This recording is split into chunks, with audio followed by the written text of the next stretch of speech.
तो दोस्तों एक बार फिर आप सभी का UPSC prelims test series geography में स्वागत है, जिसमें हम आज है ज्योग्राफी का टेस्ट नंबर 12 और इन टॉपिक को हम कवर कर रहे हैं टेस्ट नंबर 3 में। इसके पहले 2 टेस्ट हो चुके हैं, लगभग 200 क्वेश्चन के टेस्ट हो चुके हैं, जिनकी सेपरेट पीडीएफ हमारे टेलीग्राम चैनल पर हिंदी और इंग्लिश में आपको व्याख्या के साथ हमने अपने टेलीग्राम चैनल पर अपलोड कर दी है। ठीक है, तो बात करें इसका पार्ट 2 है। इसमें आज हम क्वेश्चन नंबर 21 से 40 तक देखेंगे। और बात करें तो सभी सब्जेक्ट की जो टेस्ट सीरीज चल रही है इसमें 5 से 6 हज़ार क्वेश्चन होंगे और उसमें फुल रिवीजन एनालिसिस के साथ बैक ईयर के क्वेश्चन पेपर भी शामिल किए गए हैं, जिसमें लगभग अभी तक बात करें तो 900 के करीब क्वेश्चन होने वाले हैं जो हम टेस्ट दे चुके हैं। इसके अलावा ज्योग्राफी की इस प्रीलिम्स स्पेशल जो है रिवीजन सीरीज भी स्टार्ट है। इन सब की आपको इन्फॉर्मेशन हमारे टेलीग्राम चैनल पर और उसकी पीडीएफ भी हमारे टेलीग्राम चैनल पर आपको मिलेगी हर टेस्ट की। आप यहाँ से स्कैन कर सकते हैं या फिर सर्च कर सकते हैं, आपको वहाँ ज्वाइन कर लेना है और सारी इन्फॉर्मेशन आपको मिल जाएगी। अगर आपको टेस्ट थोड़ा सा भी पसंद आ रहा हो तो चैनल को शेयर कीजिए।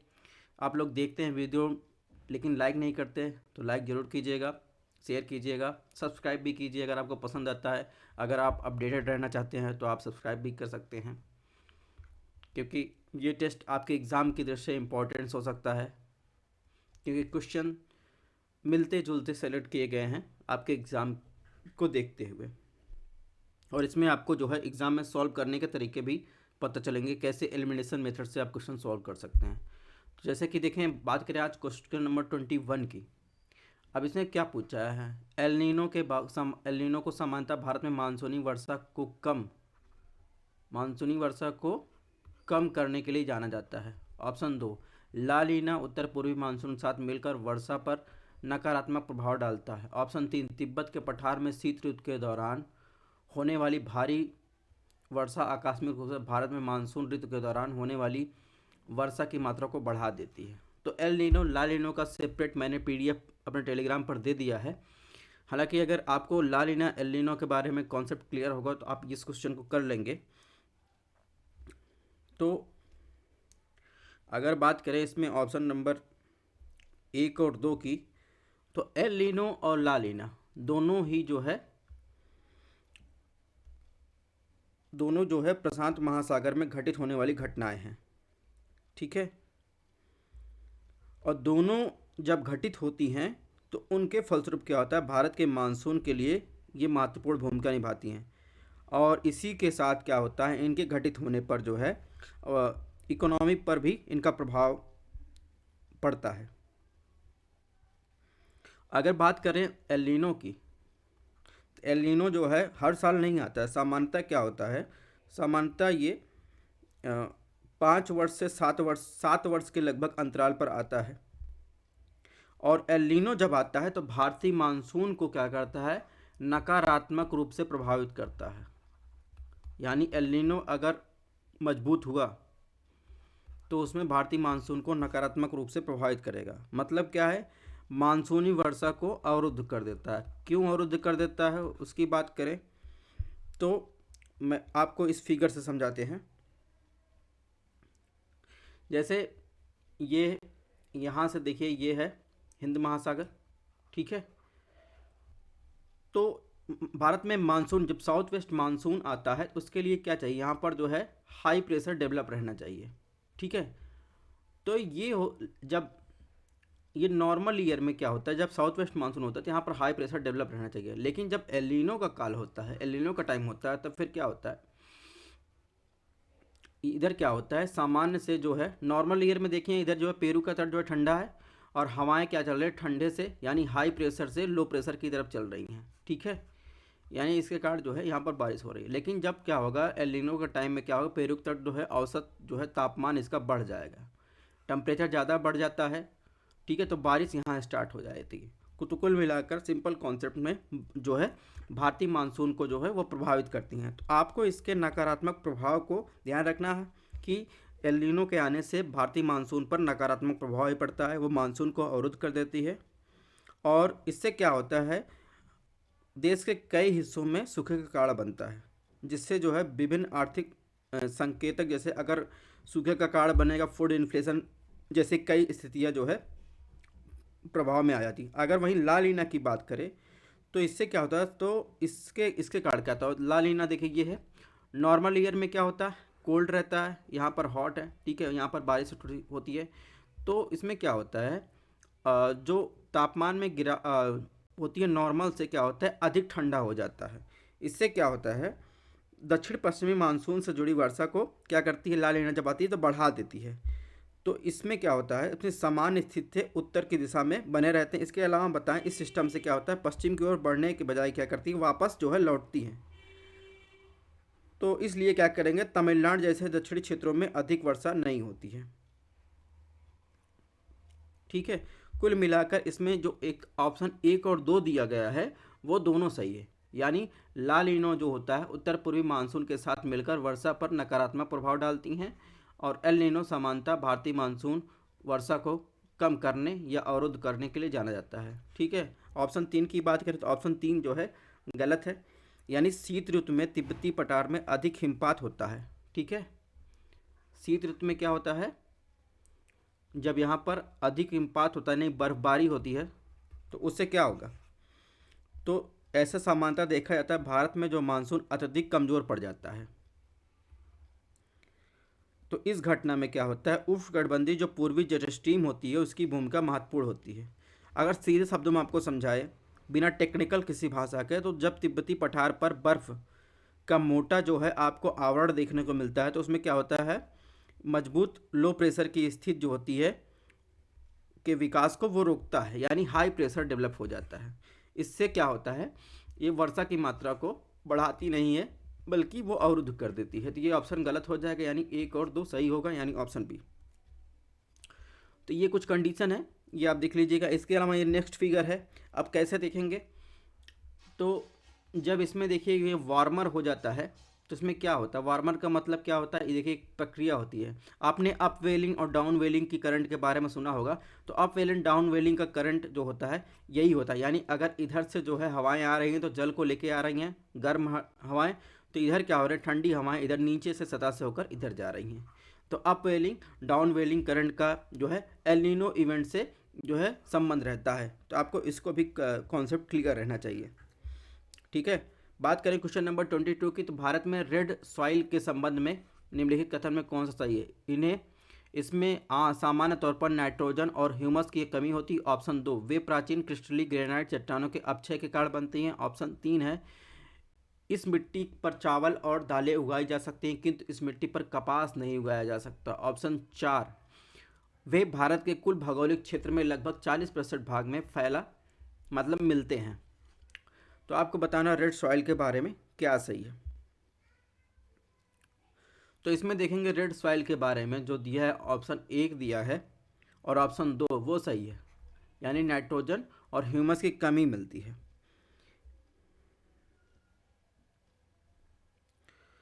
और इसके अलावा बताएं, और इसमें अगर नाइट्रोजन और ह्यूमस की कमी मिलती है तो रेड सॉइल रेड क्यों है, इसमें किसकी मात्रा ज़्यादा पाई जाती है, तो उसमें देखेंगे पोटास की, और इसके अलावा देखेंगे पोटेशियम से काफ़ी समृद्ध होते हैं। यानी नाइट्रोजन और ह्यूमस की मात्रा के इसमें कमी पाई जाती है। ऑप्शन 1 और 2 जो है सही हैं, यानी ग्रेनाइट के चट्टानों के अपक्षय से बनते हैं। 3 की बात करें तो ऑप्शन 3 जो है इससे संबंधित नहीं है। ठीक है, यानी इस मिट्टी में क्या चावल और दालें उगाई जा सकती है किंतु इस मिट्टी में कपास नहीं उगाया जा सकता। यानी अगर रेड सॉइल की बात करें तो उर्वरक और सिंचाई तकनीकों के उचित उपयोग से क्या इसमें कपास भी, गेहूं, चावल, दाल, बाजरा, तंबाकू, तिलहन, आलू, फलों की अच्छी उपज की जा सकती है। और जैसा कि मैंने बताया कि इसमें जो है नाइट्रोजन और ह्यूमस नहीं पाया जाता है, कमी होती, पोटास और पोटेशियम पाया जाता है। और रेड का कलर, इसका रेड होने के कारण इसमें क्या होता है, इसमें क्या पाया जाता है, आयरन के ऑक्साइड पाए जाते हैं। ठीक है, आयरन के ऑक्साइड पाया जाता है, इस कारण इसका कलर लाल होता है। तो इस प्रकार ऑप्शन 3 गलत हो गया। ऑप्शन 4 की बात करें तो ऑप्शन 4 जो है गलत है, यानी कुल देश भर के कुल एरिया की बात करें तो लगभग जो है 10.6% पर ही जो है आपको ये रेड सॉइल मिलेगी, यानी ऑप्शन एक और दो सही है। ये रेड सॉइल का एरिया है, कहाँ का रेड सॉइल पाई जाती है। अभी एक ह्यूमस सॉरी अभी एक ह्यूमस वर्ड आया था, तो ह्यूमस वर्ड का संबंध किससे है? तो ह्यूमस की मात्रा आपको जो है, ह्यूमस जितना अधिक होगा उतनी उर्वरता ज़्यादा होगी, यानी मिट्टी के गाढ़ेपन से जो है आपको ह्यूमस की मात्रा का पता, यानी जिस उसमें ऑर्गेनिक मैटर हैं वो कितना उसमें स्टेबल है, उसको ह्यूमस की जो है उसका ह्यूमस की मात्रा को निर्धारित करते हैं। ठीक है, अब ये एक इन्फॉर्मेशन और देख लीजिएगा, सॉइल कैसे बनती है, इससे आपको पता चल जाएगा। यानी इस सतह हम देखिए ह्यूमस की मात्रा में जहाँ और जी इन फलों का जो है डिकम्पोजिशन हो रहा है, जहाँ पर आपको एक्टिव जो है ऑर्गेनिक जो कीड़े मकोड़े मिल जाएंगे। और ये सब कहाँ मिलेंगे? ठंडे प्रदेशों में आपको एक्टिव डिकम्पोज करने के लिए एक्टिव कीड़े मकोड़े थोड़ी मिलेंगे, ये कहाँ मिलेंगे? जो है गर्म प्रदेशों में मिलेंगे। तो यहाँ पर जो है ह्यूमस की मात्रा आपको ज़्यादा मिलेगी, मिट्टी की उर्वरता आपको ज़्यादा मिलेगी।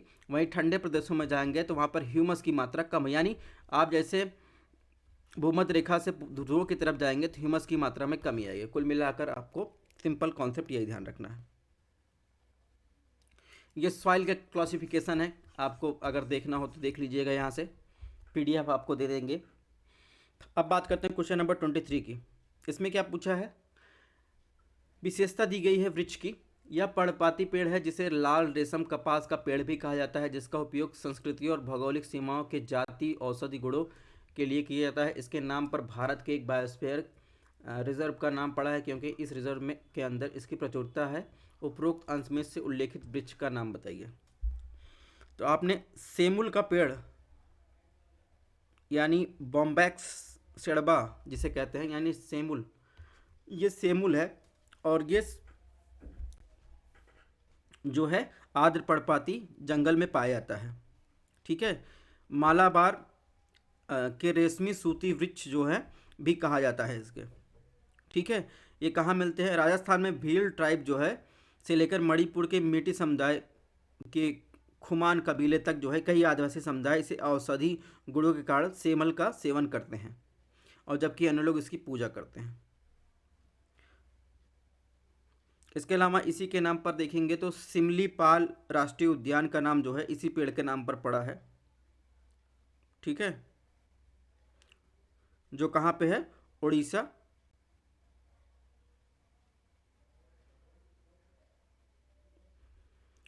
तो इस प्रकार इसका जो है संबंध देखेंगे तो सेमुल का पेड़ है। और ये कहाँ पाया जाता है? हिमालय के तलछटी और प्रायद्वीपीय के नम क्षेत्रों के साथ उड़ीसा पश्चिम बंगाल राज्यों में पाया जाता है। क्वेश्चन नंबर 24 को देखें। निम्नलिखित राज्यों पर विचार कीजिए। Option 1 Haryana, option 2 Rajasthan, option 3 Gujarat, option 4 Andhra Pradesh. आपको प्राकृतिक रूप से कांटेदार झाड़ियाँ वन कहाँ मिलेंगे? ठीक है, इसमें बताना है।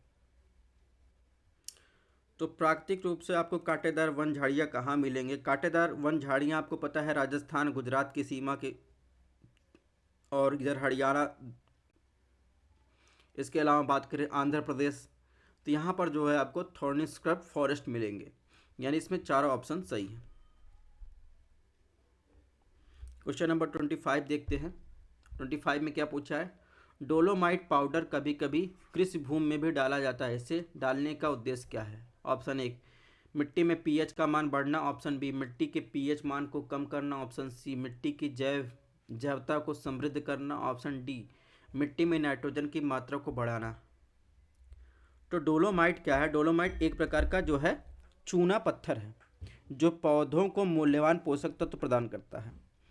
तो इसी कारण देखेंगे कभी कभी क्या होता है, डोलोमाइट को जो है मिट्टी के जो है पीएच मान को बढ़ाने के लिए डाला जाता है।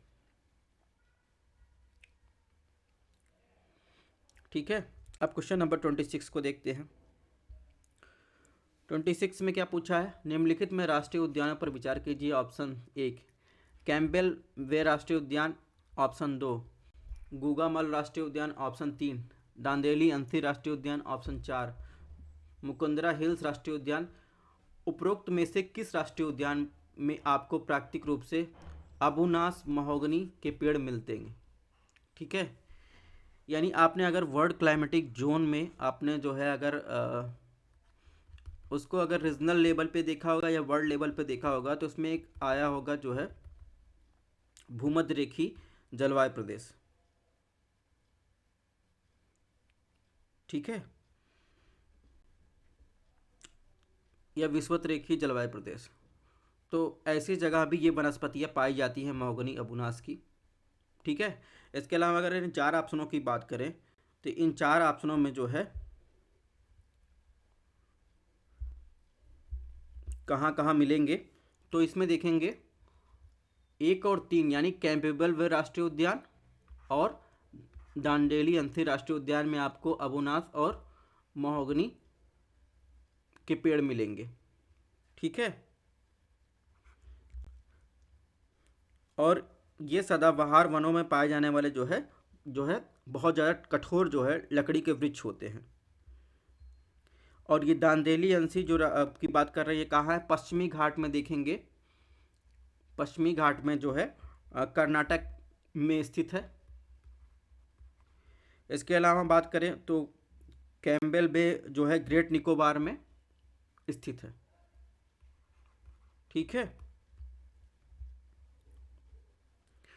अगर बात करें लोकेशन की 2 और 3 की तो मुकुंदरा जो है कहाँ है? राजस्थान में, और गूगामल जो है एमपी महाराष्ट्र में।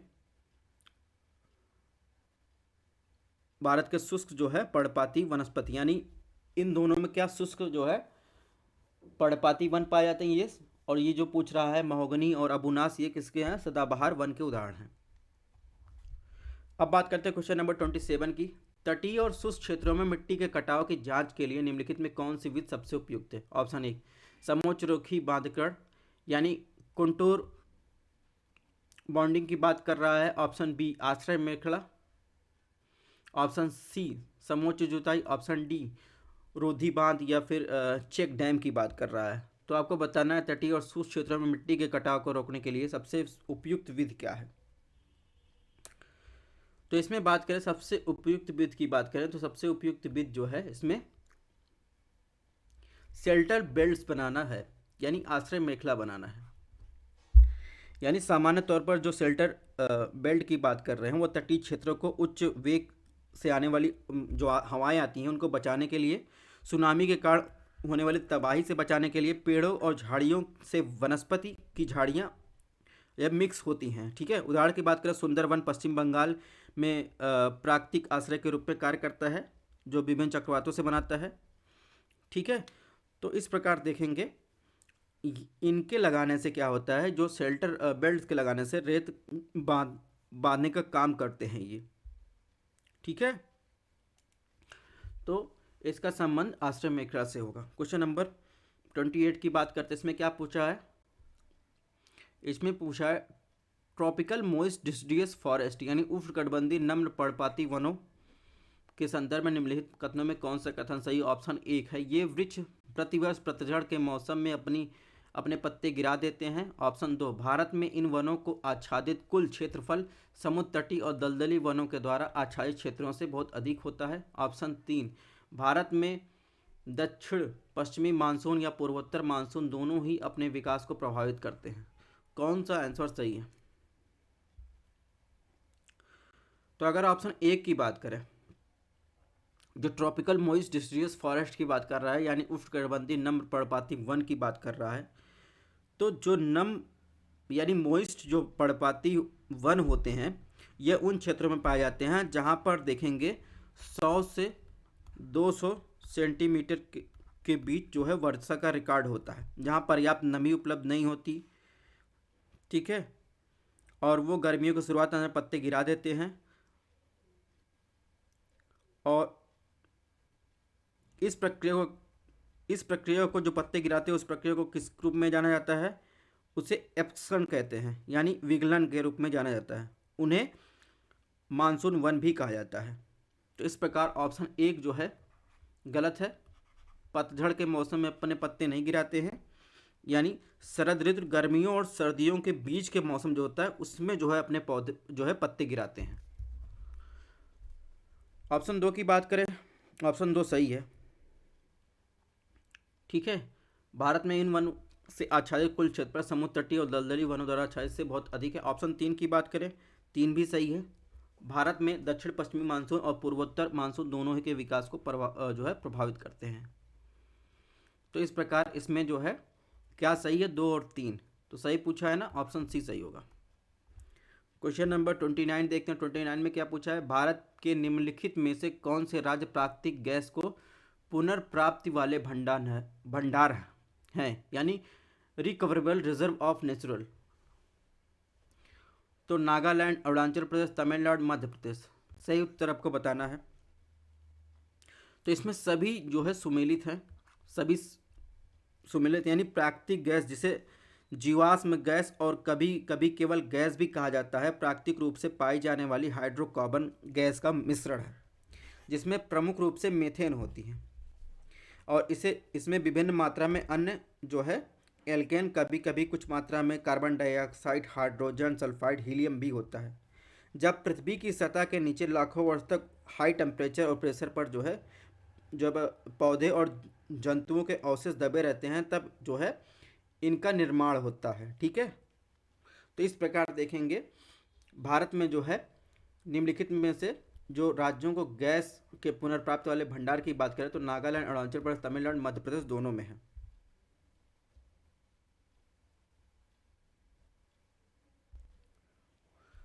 तो ऑप्शन डी सही होगा।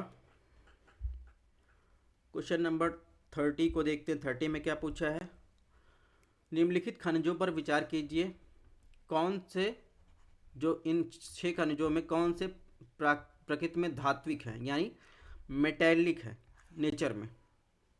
तो आपको पता है खनिज 2 प्रकार के होते हैं, एक होते हैं जिसमें लोहे की मात्रा पाई जाती है, उन्हें क्या कहते हैं, धात्विक।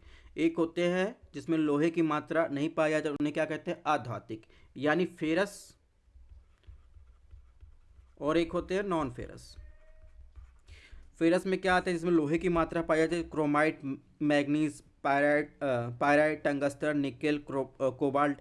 और अलग क्या होते हैं, सोना, चांदी, कॉपर, सीसा, बॉक्साइट, मैग्नीशियम, टिन। तो इस प्रकार देखेंगे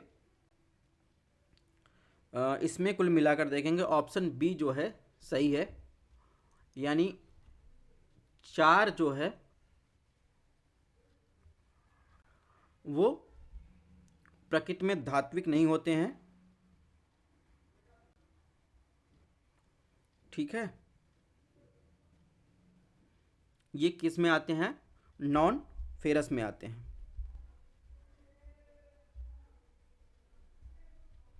तो इसमें क्या पूछा, प्रकृति में जो धात्विक होते हैं उनकी बात कर रहा है ना। तो इस प्रकार 1, 2, 3, 5 और 6 भी जो है अधात्विक है, यानी 4 और 5 जो है इसमें शामिल नहीं है, बाकी जो है धात्विक में है। क्वेश्चन नंबर 31 की बात करें। 31 में क्या पूछा है, लिमोनाइट, सिंडेराइट और लोस्टोन भारत में कभी कभी खनन के संदर्भ में उल्लेखित होते हैं, यह किसके अयस्क हैं। तो आपको बताना है ये किसके अयस्क है। तो आपको अभी मैंने कुछ नाम लिए थे, तो आप इस प्रकार ये लौह के अयस्क हैं। ठीक है, तो लोहे का खनन जो है लौह अयस्क के रूप में किया जाता है। विभिन्न प्रकार के लौह अयस्क में लोहे की मात्रा अलग अलग होती है। जैसे अगर बात करें हेमेटाइट में जो है शुद्ध लोहा कितना जो है लगभग जो है 60 से 70% मिलता है।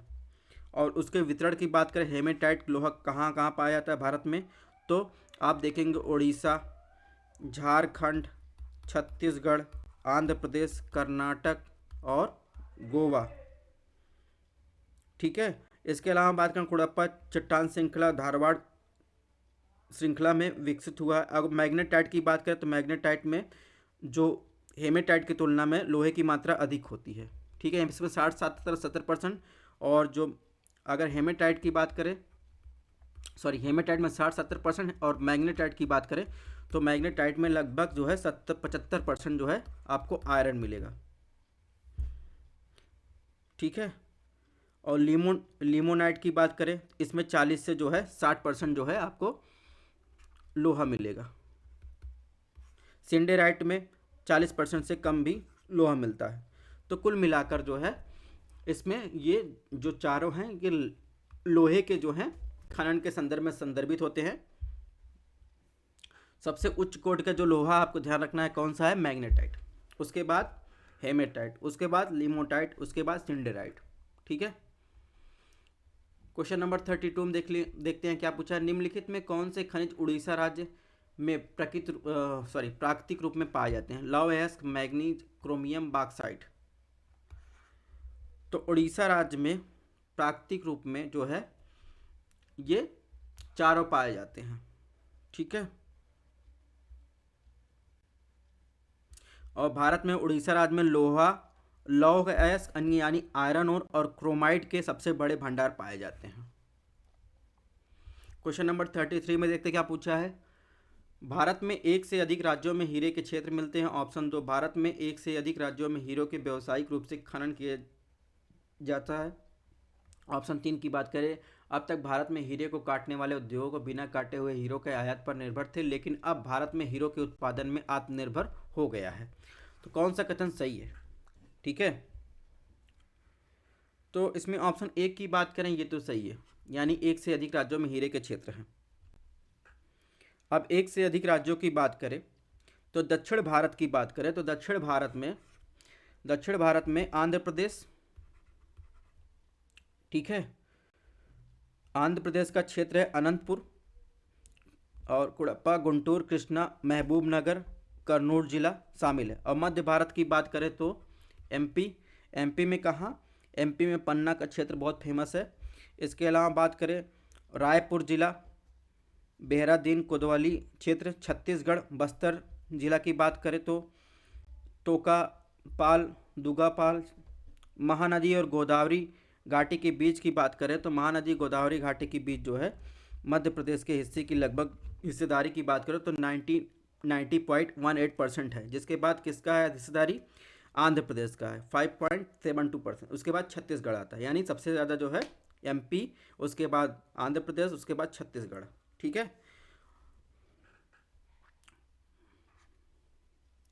और जहाँ तक व्यवसायिक की बात है तो बिना कटे हुए हीरो के आयात पर निर्भर है, क्योंकि भारत में मध्य प्रदेश के 2 उत्पादन स्थलों के अलावा कोई भी महत्वपूर्ण उत्पादन स्थल नहीं है। यहाँ होने वाले सीमित उत्पादन से क्या होता है, भारत में जो है हीरे को काटने और पॉलिश करने वाले उद्योग जो है अपर्याप्त हैं। कुल मिलाकर देखा जाए तो ऑप्शन 2 गलत है। ऑप्शन 3 की बात करें तो ऑप्शन 3 भी गलत है, यानी भारत में सार्वजनिक क्षेत्र के अंतर्गत 2 प्रमुख खनन क्षेत्र जो मध्य प्रदेश के पन्ना जिले में अवस्थित है और जिसमें बात कर रहा है कि आयात पर निर्भर थे, लेकिन भारत में अब हीरो का उत्पादन आत्मनिर्भर हो गया, ये बात गलत है। तो इस प्रकार इसमें ऑप्शन 1 सही है। क्वेश्चन नंबर 34 देखिए। 34 में क्या पूछ रहा है, कुड़प्पा में इसके चूना पत्थर भंडार के लिए जाना जाता है। कुड़प्पा को ऑप्शन 2 स्वर्ण रेखा नदी को इसके स्वर्ण निक्षेप के लिए जाना जाता है। ऑप्शन 3 मैकाल श्रेणी में बॉक्साइट भंडार के लिए जाना जाता है। कौन सा कथन सही है। तो इसमें देखेंगे तीनों कथन सही है। ठीक है। तो ये कुछ मैप दिए गए हैं। तो आर्कियन रॉक सिस्टम किसके लिए जानते, कहाँ कहाँ डिस्ट्रीब्यूशन है, धारवाड़, कुड़प्पा। इंडस्ट्री जब आप लोग पढ़ते होंगे तो आपको ये मैप तो आपने नोट्स में बनाए ही होंगे। तो किसके लिए इंपॉर्टेंट है आपको यहाँ दे दिया गया, आप यहाँ से देख लीजिएगा। अब बात करते हैं क्वेश्चन नंबर 35। मोनाजाइट के संदर्भ में निम्नलिखित कथनों पर विचार कीजिए। ये मोनाजाइट से रिलेटेड कई बार क्वेश्चन आ चुके हैं। तो भारत में मोनाजाइट केवल जो है तटीय रेत में पाई जाती है। ऑप्शन 2, भारत में मोनाजाइट का खनन दुर्लभ पृथ्वी पदार्थों और थोरियम के निष्कर्षण के लिए किया जाता है। ऑप्शन 3, तमिलनाडु, आंध्र प्रदेश मोनाजाइट विविध भंडार पाए जाते हैं। ऑप्शन 4, उड़ीसा में मोनाजाइट के भंडार नहीं है। तो अगर ऑप्शन 1 की बात करें तो केवल तटीय रेत में पाई जाती है, तो ये गलत है। ठीक है। ऑप्शन 2 की बात करें तो ये खनन दुर्लभ पृथ्वी पदार्थ और थोरियम के निष्कर्षण से के लिए किया जाता है, तो ये बात सही है। यानी दुर्लभ पदार्थों में 17 तत्व शामिल होते हैं, जो आपने एक आवर्त सारणी देखी होगी, केमिस्ट्री पढ़ा होगा, तो उसमें लिंथनम से शुरू होते हैं। इसमें स्कैंडिनेवियम, यट्रियम शामिल होते हैं। पृथ्वी की सतह पर पाए जाते हैं, लेकिन इनकी मात्रा इतनी नहीं कि खनन में आर्थिक रूप से लाभकारी हो। तो क्या होता है, विभिन्न प्रकार के दुर्लभ पृथ्वी तत्वों में विभिन्न मात्रा में थोरियम, यूरेनियम पाया जाता है। और दुर्लभ पृथ्वी तत्व के प्रमुख स्रोतों में क्या होता है, बेस्टिनसाइट और जिनोमाइट, मोनाजाइट शामिल है। मोनाजाइट जो है वो रेडियो एक्टिव तत्व होता है, इसलिए उसे बात करें थोरियम और यूरेनियम की उपस्थित मोनाजाइट में पाई जाती है, जो कभी कभी जो है प्लेसर डिपॉजिट में भी पाया जाता है। अगर बात करें कहाँ कहाँ इंडियम पाया जाता है मोनाजाइट, तो आंध्र प्रदेश में सबसे ज़्यादा, ठीक है। उसके बाद गुजरात, झारखंड, केरला, महाराष्ट्र, उड़ीसा, तमिलनाडु, वेस्ट बंगाल। तो इस प्रकार देखेंगे तो मोनाजाइट जो है तटीय इलाकों में नहीं, जो है नदियों और तट के रेतों में भी पाया जाता है। ऑप्शन 3 की बात करें, ऑप्शन 3 सही है, ठीक है। अभी मैंने बताया ऑप्शन 4 की बात करें, ऑप्शन 4 गलत है। यहाँ भी जो है मोनाजाइट के भंडार मिलते हैं, मैंने बताया उड़ीसा में मिलते हैं। उड़ीसा में लगभग 3.06% जो है आपको मोनाजाइट डिपोजिशन मिलेंगे। तो इस प्रकार इसमें कौन सा ऑप्शन सही है, ऑप्शन बी सही है, ठीक है। 2 और 3। तो ये डिपोजिशन वाले एरिया है, ये रेत से निकाला जाता है, ये कुछ इस तरह दिखता है रॉक। अब बात करें 36 की, एक उष्णकटिबंधीय चक्रवात की गर्तिका यानी साइक्लोनिक आई, इससे बहुत क्वेश्चन आते हैं। शांत और कम गर्म हवा का क्षेत्र होता है। ऑप्शन 2, उष्णकटिबंधीय चक्रवातों में आमतौर पर बिजली जो यानी आकाशीय विद्युत नहीं होती है, ठीक है।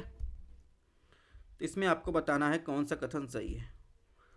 यानी आपने ट्रॉपिकल साइक्लोन की बात इसके बाद कई बार की है, नहीं गर्तिका की बात करें तो यानी आई की बात करें तो शांत और कम गर्म हवा वाला क्षेत्र होता है, ये तो बात सही है।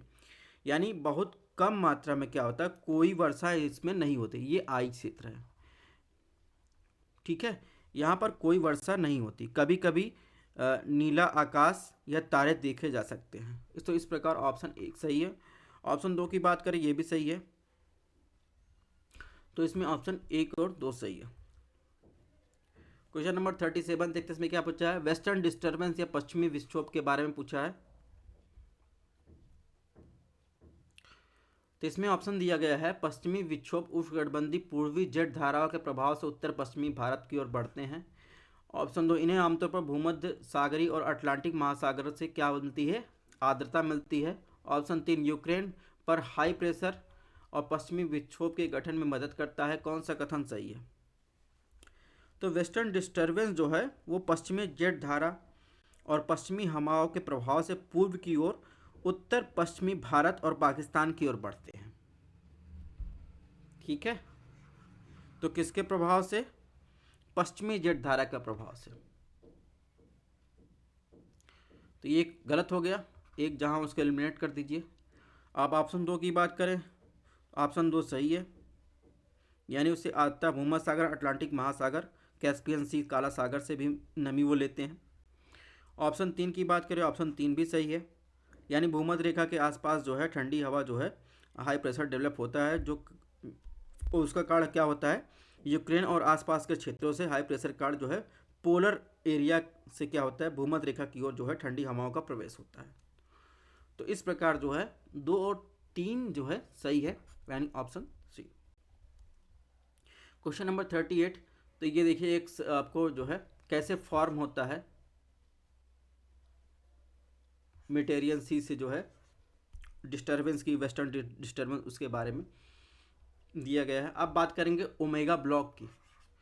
कौन सा कथन सही है। ऑप्शन 1, यह कम दाब वाला पैटर्न है जो जड़ धाराओं को अवरुद्ध और मोड़ देता है। ऑप्शन बी, ओमेगा ब्लॉक के कारण दक्षिण यूरोप और अफ्रीका से आने वाली ठंडी हवा उत्तर की ओर खींची जाती है। ऑप्शन सी, ओमेगा ब्लॉक बनने पर स्पेनिश फ्लम का निर्माण होता है। तो बताना है इसमें जो है कौन सा कथन सही है। अगर ऑप्शन 1 की बात करें, ऑप्शन 1 गलत है, यानी ओमेगा ब्लॉक जो होता है यह एक उच्च दाब क्रम वाला जेट धाराओं को अवरुद्ध और मोड़ देता है।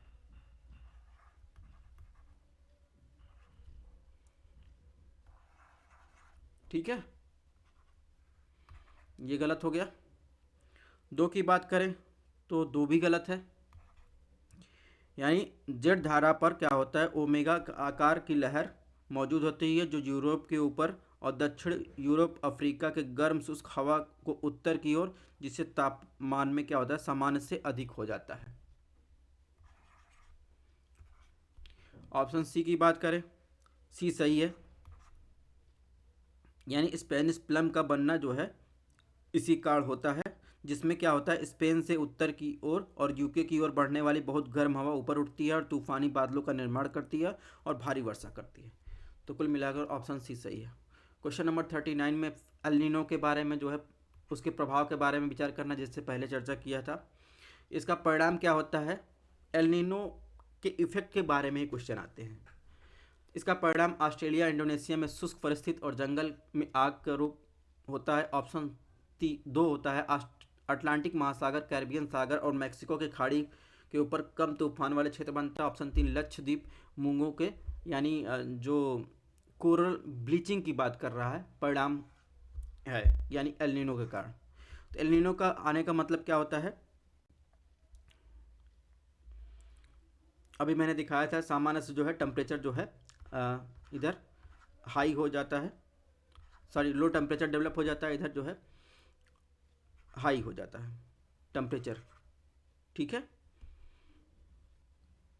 तो अगर इधर पेरू के तट पर हाई टेम्परेचर हो जाएगा तो यहाँ पर लो प्रेशर डेवलप हो जाता है, इधर जो है टेम्परेचर कम हो जाएगा तो यहाँ पर हाई प्रेशर डेवलप हो जाएगा ऑस्ट्रेलिया की तरफ। तो क्या होता है, एल नीनो का परिणाम स्वरूप क्या होता है, पेरू में बाढ़ आती है, जबकि ऑस्ट्रेलिया और इंडोनेशिया के क्या होता है, यहाँ पर शुष्क स्थितियाँ हो जाती है, क्योंकि यहाँ पर ऑस्ट्रेलिया पर क्या होता है, यहाँ पर जो है हाई प्रेशर डेवलप होता है और बारिश होने के लिए क्या चाहिए, टेम्परेचर हाई चाहिए। ठीक है, तो इससे शुष्क जो है असमान शुष्क स्थितियाँ हो जाती हैं, जहाँ पर जंगल के आग को वो और भड़काती हैं। ठीक है, तो ऑप्शन एक सही है। ऑप्शन दो की बात करें, ऑप्शन दो भी सही है।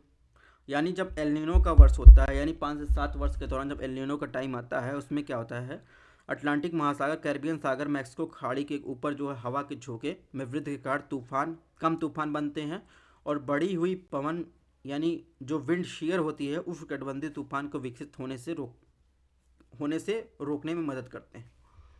ठीक है, और ऊपर कम तूफान का क्षेत्र बनता है, ये सही। ऑप्शन 3 की बात करें, ये भी सही है। यानी एल नीनो ईयर में क्या होता है, पश्चिमी हिंद महासागर समुद्री सतह का तापमान क्या होता है, बढ़ जाता है और उससे क्या होता है, कोरल ब्लीचिंग चालू हो जाती है। और इतने बड़े पैमाने की बात करें तो कोरल ब्लीचिंग 1998 में और हाल ही में जो है देखा गया था एल नीनो ईयर के कारण, उसके इफेक्ट कारण। तो इस प्रकार इसमें ऑप्शन डी सही होगा। क्वेश्चन नंबर 40 की बात करें, इसमें क्या पूछा है, वॉकर सर्कुलेशन के बारे में पूछा है और वॉकर सर्कुलेशन या वॉकर शेल के बारे में। ऑप्शन एक, भूमध्य रेखीय प्रशांत महासागर में पश्चिम से पूर्व की ओर दाब प्रवणता के विकास के कारण वॉकर जो है सेल का निर्माण होता है। ऑप्शन दो, पेरू के लोग के लिए वर्ष भर वॉकर सर्कुलेशन फायदेमंद होता है। ऑप्शन तीन, ला नीना वॉकर सर्कुलेशन का एक मजबूत जो है चरण है। तो वॉकर सेल के बारे में आपको बताना है। तो वॉकर सेल क्या होता है, वॉकर सेल जो होता है वायु के सर्कुलेशन के लिए एक कन्वेक्शन जो है कोशिका होती है, जो भूमध्य रेखी और प्रशांत महासागर में पूर्व से पश्चिम की ओर दाब प्रवणता के विकास के कारण बनती है। ठीक है, तो ये जो सर्कुलेशन बन रहा है, यहाँ से वार्म एयर जो ऊपर उठ रही है और इधर देखेंगे ये जो कोल्ड एयर की तरफ ये जो सेल बन रहा है, ठीक है, यही वॉकर सेल है। अगर ना समझ में आ रहा हो तो ऑस्ट्रेलिया की तरफ ये है, लो प्रेशर है, टेम्परेचर ज़्यादा है, ऊपर उठ रही है हवाएं ट्रोपोपास तक, इधर आ रही हैं, इधर जो है ठंडी हुई तो क्या हुआ, यहाँ पर हाई प्रेशर बना, इधर लो प्रेशर बना, फिर हवाएं हाई प्रेशर लो प्रेशर की तरफ चली। तो इधर नीचे फिर जो है हवाएं, जैसे लो प्रेशर गर्म है, ठंडी नीचे बैठेंगे तो क्या होगा, ठंडी हो जाएंगी, हाई प्रेशर बन जाएगा, फिर हवाएं, ये यही वॉकर सेल है। तो कुल मिलाकर जो मैंने समझाया, तो अगर आपको इसको समझ गए होंगे या फिगर देख कर समझ गए होंगे, तो ऑप्शन एक इस प्रकार से जो है सही है।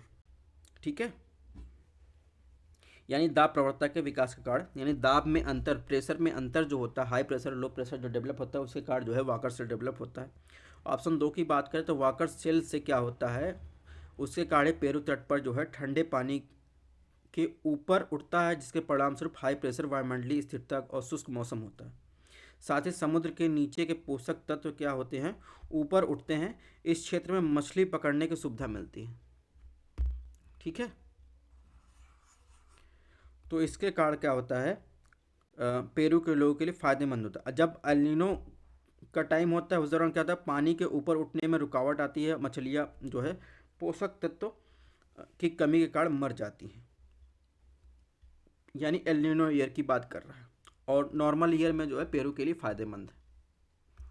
ऑप्शन तीन की बात करें तो ला लीना जो है एल नीनो के विपरीत की घटना है, और वाकर जो सेल का सर्कुलेशन का एक मजबूत जो है चरण है। तो इस प्रकार ऑप्शन तीन भी सही है, तो इसमें जो है ऑप्शन डी सही होगा। तो दोस्तों ये रहा आज का हमारा जो है 40 क्वेश्चन तक का टारगेट पार्ट 2। इसकी पीडीएफ आपको हमारे टेलीग्राम चैनल पर मिल जाएगी। अगर आपको चैनल थोड़ा सा भी पसंद आया हो टेस्ट, तो आप टेस्ट को लाइक और शेयर सब्सक्राइब जरूर कीजिएगा। Thanks for watching. अपनी हेल्थ का ध्यान रखिएगा। मिलते हैं नेक्स्ट टेस्ट में।